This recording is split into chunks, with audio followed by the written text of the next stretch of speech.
Let's जी दोस्तों, आज हम डिस्कस करते हैं एंडोमेट्रियोसिस। आज के जो हमारे टॉपिक्स हैं वो है एंडोमेट्रियोसिस के बारे में। प्रीवियस लेक्चर्स में हमने डिस्कस किया था कि क्रोनिक एंडोमेट्राइटिस क्या है, और इसके बाद हमने डिस्कस किया था कि एंडोमेट्रियल पॉलिप्स, जो कि आज के लेक्चर्स में हम जो छोटा सा एक लेक्चर्स है टॉपिक्स है, इसमें हम डिस्कस करेंगे कि एंडोमेट्रियोसिस क्या है। अगर हम एंडोमेट्रियोसिस की बात करें तो एंडोमेट्रियोसिस में हमने क्या पढ़ना है, क्या होता है, इसकी क्या ट्रेंड की वजह से, क्या वजूहात की वजह से एंडोमेट्रियोसिस होता है। इससे पहले कि एंडोमेट्रियोसिस है क्या, एंडोमेट्रियोसिस एक अजीब डिफरेंट चीज नहीं है। इसमें क्या होता है, जो एंडोमेट्रियम जो है यूट्रस के अंदर जो है, जिसकी क्या होता है, जो एंडोमेट्रियम की सेल की जो है ओवर ग्रोथ हो जाते हैं। जो एंडोमेट्रियम की जो सेल है, यूट्रस की सेल, उसी के अंदर जो है पॉइंट्स पे अगर उसकी ग्रोथ होना चाहिए, लेकिन इसकी जो है आउट ग्रोथ कहाँ हो जाता है, जो मायोमेट्रियम के लाइन में या एंडोमेट्रियम्स के लाइंस में होता है, या जाके मोस्टली ओवरीज में होता है। तो इसकी वजह से डिफरेंट कॉम्प्लिकेशंस आते हैं, इसको कहते हैं एंडोमेट्रियोसिस। और इसमें हम डिस्कस करेंगे कि एंडोमेट्रियोसिस क्या है और इसकी जो है सिम्टम क्या है, कौन कौन से सिम्टम है कि और इसके क्या काजेस है, किस किस वजह से, वजूहात की वजह से एंडोमेट्रियोसिस होते हैं। विदाउट वेस्टिंग टाइम हम देखते हैं कि बोर्ड की तरफ कि एंडोमेट्रियोसिस क्या है। एंडोमेट्रियोसिस मतलब अगर डिफिनेशन की बात करें तो endometriosis gland of stoma outside of uterine endometrial lining. Endometriosis वो कंडीशन है जिसमें एंडोमेट्रियम के अंदर जो है एंडोमेट्रियम की सेल की ग्रोथ होना, ठीक है, या ग्लैंड की स्टोमा जो कि यूट्राइन के आउटसाइड ऑफ यूट्राइन में, ठीक है, ऑफ एंडोमेट्रियल लाइनिंग में। अगर बात करें इसमें एक्टोपिक है, इसके एरिया पे हो सकते हैं, एम्पुला में हो सकते हैं, मोस्टली कहाँ पे होते हैं, ओवरी में होता है, मायोमेट्रियम में हो सकते हैं, एंडोमेट्रियल लाइनिंग में हो सकते हैं। तो ये सारे जब वहां पे अगर आउट ग्रोथ हो जाए, इस प्रोसेस को कहते हैं एंडोमेट्रियोसिस।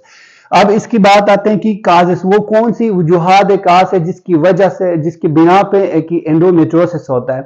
तो एंडोमेट्रियोसिस की फर्स्ट जो है रिट्रोग्रेड मेंस्ट्रुएशंस, जो है रिट्रोग्रेड मेंस्ट्रुएशंस। वर्ड्स क्या है रिट्रोग्रेड मेंस्ट्रुएशंस, मतलब जब मेंस्ट्रुअल साइकिल हो रहा होता है तो फीमेल्स में जो ओड फ्लो होता है वेजाइना में, जो यूट्रस से जो वेजाइना से जो ब्लड की फ्लो है वो ओवरी में फ्लोपियन ट्यूब में चले जाते हैं। इसकी करंट जो है काजेस बन जाता है। फिर वहां पे जो है क्या होता है, और ग्रोथ जो है सेल की एब्नॉर्मल सेल की और ग्रोथ होना स्टार्ट हो जाता है। इसकी बिना पे, इसकी वजह से करंट में इसके वजूहात की वजह से एंडोमेट्रियोसिस हो सकते हैं। ये एक मोस्ट कॉमन कॉज है जो कि एक्टोपिक साइट पे, मतलब एक्टोपिक साइट पे जो वो कौन कौन सी जगह एक्टोपिक साइट, फ्लोपियन ट्यूब पे, फेम्बिरा हो सकते हैं, यूट्राइन लाइन पे हो सकते हैं, ठीक है। तो ये इसमें ओवरी साइड पे हो सकते हैं। तो इसमें इन एरिया में जो है अगर old growth of cells of endometrium के हो तो इसकी बिना पे क्या होता है, एंडोमेट्रियोसिस होता है।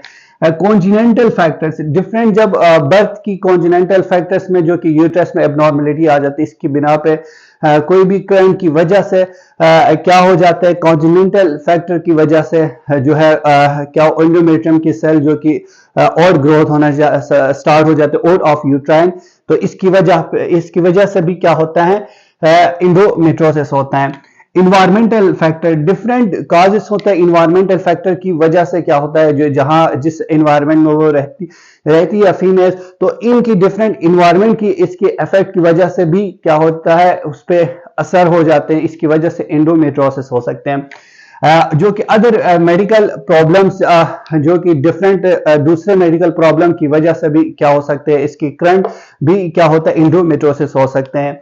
इसके साथ साथ अगर इन्फेक्शन हो तो मोस्टली यूट्राइन्स में इन्फेक्शन हो तो जो कि फिलिपिन ट्यूब में, मायोमेट्रियम में, तो इसकी वजह से इस करंट भी में भी क्या हो सकते हैं, एंडोमेट्रियोसिस हो सकते हैं। इसके बाद जो है कॉमन सिम्टम, जो कि कॉमन सिम्टम की अगर हम बात करें तो इसमें जो है डिस्मेनोरिया होता है। डिस्मेनोरिया मतलब पेनफुल, जो कि पेन इन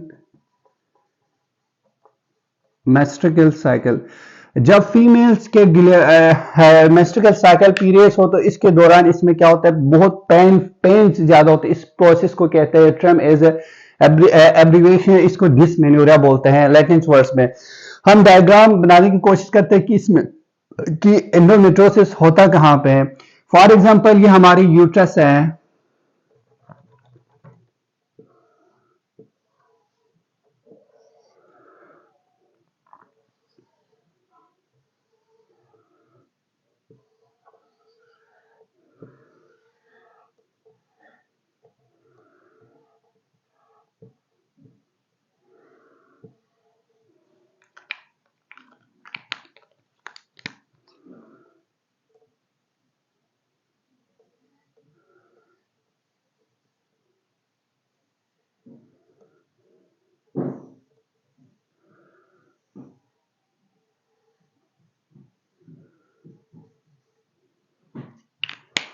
ये हमारी क्या है, फैलोपियन ट्यूब है, फंडस फंडस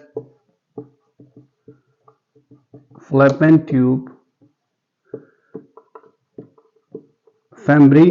यहां पे क्या होता है इस प्रोसेस पे, यहां पे ओवरी प्रेजेंट होता है, ओवरी। ये क्या है, इंडोमेट्रियम, ये यूट्रस, ये सर्विक्स, ये क्या है हमारा वेजाइना है। अब होता क्या है, जो है ओल्ड ग्रोथ सेल की यूट्रस के अंदर जो है, जो कि इंडोमेट्रियम के सेल की ग्रोथ यहां पे होना चाहिए, तो इसकी जो है old side of uterus, uterus के अलावा ये मायोमेट्रियम के साइड पे हो सकते हैं, या फिलिपिन ट्यूब के साइड पे, या ओवरी साइड पे। अब जिसकी ओल्ड ग्रोथ हो इसकी एंडोमेट्रियम्स की, तो उस प्रोसेस को कहते हैं इंडोमेट्रियोसिस। अब वो पेशेंट्स है जिसको इंडोमेट्रियोसिस होता है, वो किस साइन और सिम्टम के किसके साथ प्रेजेंट होता है, तो इसमें मोस्टली डिस्मेनोरिया होता है। जाहिर बात है, जब इंडोमेट्रियम में यूट्रस में ओल्ड ग्रोथ ऑफ सेल हो ओल्ड साइड पे, तो जब क्या होता है, इंडोमेट्रियम की शेडिंग होता है, तो इसकी वजह से इसमें करंट में जो ओल्ड ग्रोथ ऑफ एंडोमेट्रियम है ओल्ड साइड पे, तो इसकी वजह से इसको क्या होता है, पेन होता है, पेनफुल इन मेंस्ट्रुअल साइकिल में। ये एक जो है कॉमन कॉज है, इसकी सिम्टम है। पेल्विक पेन, इसकी वजह से क्या होता है, इसमें पेल्विक पेन होता है, इसके साथ आ जाते हैं उस पेशेंट। बोल सिरोसिस होता है, जिसमें एब्डोमेन्स में क्या होता है, एडिशंस होते हैं, कलेक्शन इसकी, सिक्रोसिस की, पेन विद यूरिनेशन। जब वो फीमेल्स यूरिन करते हैं, तो यूरिन करती है, तो इसमें क्या होते हैं, उसमें जो है यूरिन के साथ पेन होता है, ठीक है। इनफेर्टिलिटी जो है मोस्ट कॉमन काज बन जाते हैं इसकी, जो है एंडोमेट्रियोसिस की। ये भी एक क्या है, कॉमन काज है एंडोमेट्रियोसिस की, इनफर्टिलिटी। फिलिपाइन ट्यूब म्यूकोजा, जो फिलिपाइन ट्यूब है इसमें म्यूकोजा जो कि सेल की स्कारिंग हो जाती है, ये भी क्या है, एक कॉज है, जो कि scarring increase for ectopic tubal pregnancy. जब ये स्कारिंग बनते हैं, जो कि कहां पे, इंक्रीज एक्टोपिक ट्यूबल प्रेगनेंसी, जो कि एक्टोपिक एरिया पे, ठीक है। जो है फिलिपाइन ट्यूब के डिफरेंट जो है काज है, ये यूट्रस लाइन, ये एम्प्यूला, यूरिथा, फेमब्री। तो ये डिफरेंट जो कि एम्प्यूला के अगेंस्ट दूसरे इसमें पोर्शंस में जो कि क्या हो सकते हैं, इसकी वजह से जब ये स्कार बन जाए, ओल्ड ग्रोथ इसकी बन जाता है एंडोमेट्रियम सेल की, तो इसकी वजह से क्या होता है, मोस्टली जो है प्रेगनेंसी, एक्टोपिक प्रेगनेंसी हो जाता है, इसके साथ आ जाते हैं उस पेशेंट में। Yellow brown gun powder nodule, हमें उस फीमेल्स में yellow brown gun powder nodule देखने को मिलता है। जब हम इसकी जो है माइक्रोस्कोपी के थ्रू, हम बायोप्सी लेके इस माइक्रोस्कोपी के थ्रू की इसकी इन्वेस्टिगेशन करके हम देखेंगे, तो हमें जो कि देखने को मिलते हैं, क्या देखने को मिलते हैं, येलो ब्राउन पाउडर्स नोड्यूल्स देखने को मिलता है, जो कि वीकनेस होता है उस पेशेंट्स में, और इसके साथ साथ नोजिया होता है उस पेशेंट्स में, वोमिटिंग के साथ आते हैं, जो कि इनडाइजेशन होता है, ब्लड इन यूरिन, जो कि जब वो यूरिन करते हैं इसके साथ ब्लड आ जाते हैं। तो ये सारे क्या है, करंट है, जो कि कॉजेस हैं इसकी, क्या है, इंडोमेट्रियोसिस की। एक्सेसिव विजाइनल ब्लीडिंग, जो कि वेजाइना से जो कि क्या होता है, एक्सेसिव ब्लीडिंग हो जाते हैं ड्यूरिंग मेंस्ट्रुअल साइकिल। तो ये सारे क्या है, इसकी एंडोमेट्रियोसिस की क्या है, कॉमन कॉज, इनके साथ वो जो है पेशेंट्स आ जाती है।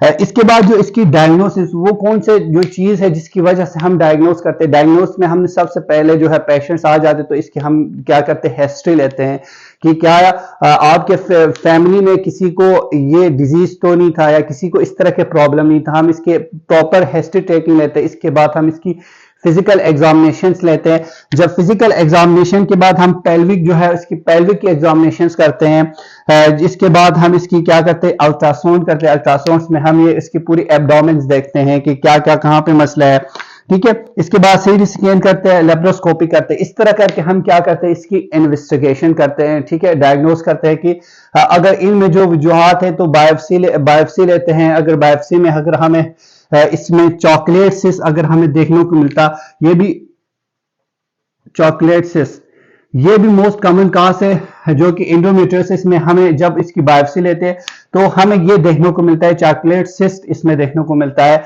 एंडोमेट्रियोसिस के डिजीज में। तो ये सारी इसकी डायग्नोसिस। फिर इसके बाद हम डायग्नोसिस के बाद हम इसकी ट्रीटमेंट की तरफ जाते हैं। ट्रीटमेंट हम इसकी जो है मेडिसिन देते हैं जिसमें एनसिड देते हैं। नंबर 1 जो कि हम देते हैं इसकी एनसिड देते हैं। एनसिड में हम ऐसे एटोमिनाफिन देते हैं, आइबुप्रोफेन देते हैं। इसके बाद हम इसकी जो है हार्मोनल थेरेपी करते हैं। जो दूसरी ट्रीटमेंट है अगर इससे ठीक नहीं तो हार्मोनल थेरेपी में हमने ओरल कंट्रासेप्टिव देते हैं, ठीक है। ये दे के हम क्या करते हैं, इसकी ट्रीटमेंट करते हैं। अगर इससे ना हो तो फिर हम इसकी विद थ्रू सर्जरी के प्रोसेस पे जाते हैं। सर्जरी में हम इस पे ओफेंगो एक्टोमी करते हैं, जो कि ओवरी की जो है क्या करते हैं, एक्टोमी करते हैं। इसके साथ हम हिस्टेरो एक्टोमी करते हैं, करके हम क्या करते हैं, इसकी ट्रीटमेंट करते हैं। उम्मीद है आपको वीडियो पसंद आए होंगे। फिर हम मिलेंगे नेक्स्ट वीडियो में नेक्स्ट टॉपिक के साथ। तब तक के लिए अल्लाह हाफिज।